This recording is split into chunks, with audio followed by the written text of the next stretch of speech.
Hey, what's up, everybody? I'm Mitch, Commander Mitchcraft, coming to you live from the Wasteland. If you're a fan of the channel, chances are you've been here for several of the build videos that we've done over the past few weeks, and I am thankful that you're still here and watching. If you're new to the channel, make sure you hit the like button and subscribe to the channel, and that way you know when the next video comes out that's going to help you build the best build you can for Fallout 76. I have had a lot of comments lately. The most recent from Yivo Nay Shun 7856 asking similar versions of the same question. How do you get all of the legendary mods for all of these builds? It's a fair question, and if you're not really a veteran of Fallout 76, it's not something that's explained in-game. So, today, we're pivoting from our regular build content and diving into how exactly to get legendary mods in Fallout 76. Whether you're looking for a few methods that you can do solo or something that you can do with teams, whether you're looking to vendor hop or trade with other players, there is an option for everyone. One slight spoiler before we get into this, there's really no easy way to do it. Each method has its share of risks and rewards and caveats. Overall, there are 7 main ways to get legendary mods in Fallout 76. First, we've got the classic tried and true method, rolling random legendaries. You start by crafting the armor or weapon you want, and then use 15 legendary modules to make it a 3-star legendary piece of armor or weapon. Keep in mind, this is the old school way to do it. We used to do this all the time, and it was the only way that we could make our own legendary equipment. The nice thing is that anything made this way is tradable. So if you get something good, but not necessarily something you want,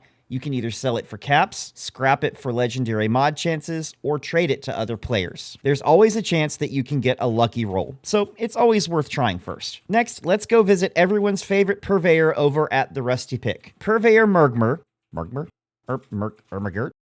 sells legendaries for scrip, and if you're hunting for a specific star, let's use Vanguards as an example, which is a 1-star armor effect, you can simply buy 1-star pieces from the purveyor to keep things cheap. A 1-star armor piece costs 15 scrip, and you can sell it back for 3 scrip or get a couple of scrip out of it whenever you scrap it. The returns aren't great, but it does give you a shot at learning not only the mod, but the ability to craft that mod when you scrap it. Plus, scrapping some of the more useless legendary mods that you happen to get will also give you legendary modules. Shop prices range from 15 scrip to 120 scrip for weapons, armor, and power armor, and there's often sales that offer those legendaries at cheaper prices. The purveyor is one of the only places that you can buy legendary weapons directly that's not a player vendor. More on that later.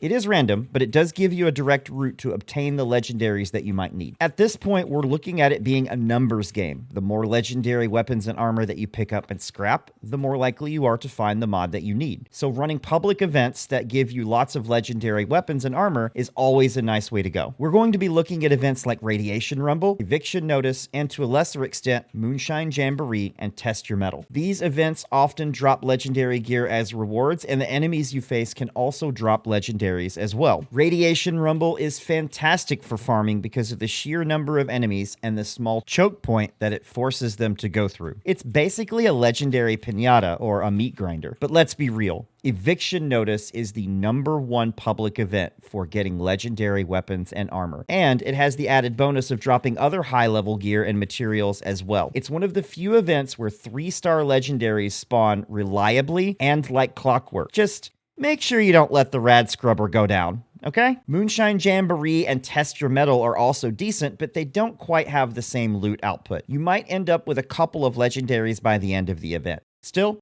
every little bit helps. You won't always get the exact mod you're after every time, but these events are great for stacking up scrip, XP, and legendary modules. And let's be real, they're fun, they're fast, and chaotic in all of the best ways. Let's talk about daily ops and expeditions for a second. Daily ops rotate daily and can give you anywhere from 0 to 2 legendary items to scrap, depending on how efficiently you can complete them. They can be soloed, but they're always much easier and faster when you have a team to run them with. Expeditions, on the other hand, are more static, and they almost always give around 6 legendary items, ranging anywhere from 1-star to 3-star. My personal favorite? The Boardwalk Expedition, running the most sensational game. It's quick, easily soloable, and still gives you a solid return when it comes to legendary loot. Both events are infinitely repeatable, and it is a nice alternative if you're looking for a change from public events. Our final Fallout 76 event that gives legendary mods effectively is the Gleaming Depths. This one drops legendary mods like crazy,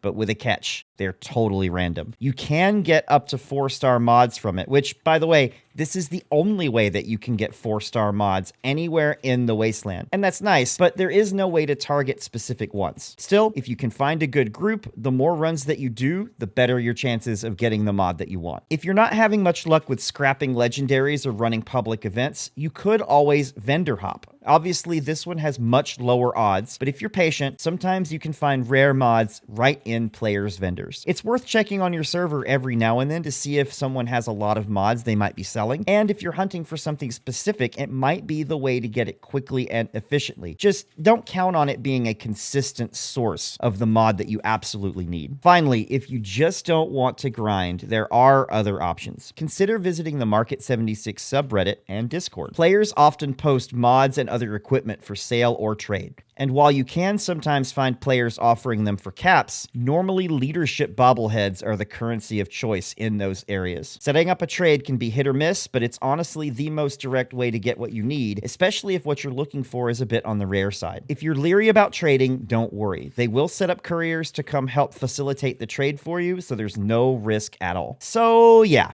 I wish I could say that there's a perfect way to farm legendary mods, but really, there's not. Every method that we've talked about is either a bit grindy, a bit expensive, or comes with high risk and high reward. If you want specific mods fast and have the ability to purchase them, the Marketplace, Discord, and subreddit is absolutely going to be your best bet. If you want to roll the dice a little bit, consider spending your legendary script at the Rusty Pick or finding a team to run the Gleaming Depths raid with. The mods are plentiful, even if it is a bit more on the grindy side. Finally, if you're looking for a solid source of regular, repeatable legendaries, consider going to the public events like Eviction Notice or Radiation Rumble, or joining the expeditions or Daily Op. You might be watching this video and going, but Mitch, I have this really awesome way to get legendaries. Please, I'm begging you, post it in the comments and let the rest of us know what your tips and tricks are so that we too can enjoy getting the legendaries that we need in a timely manner.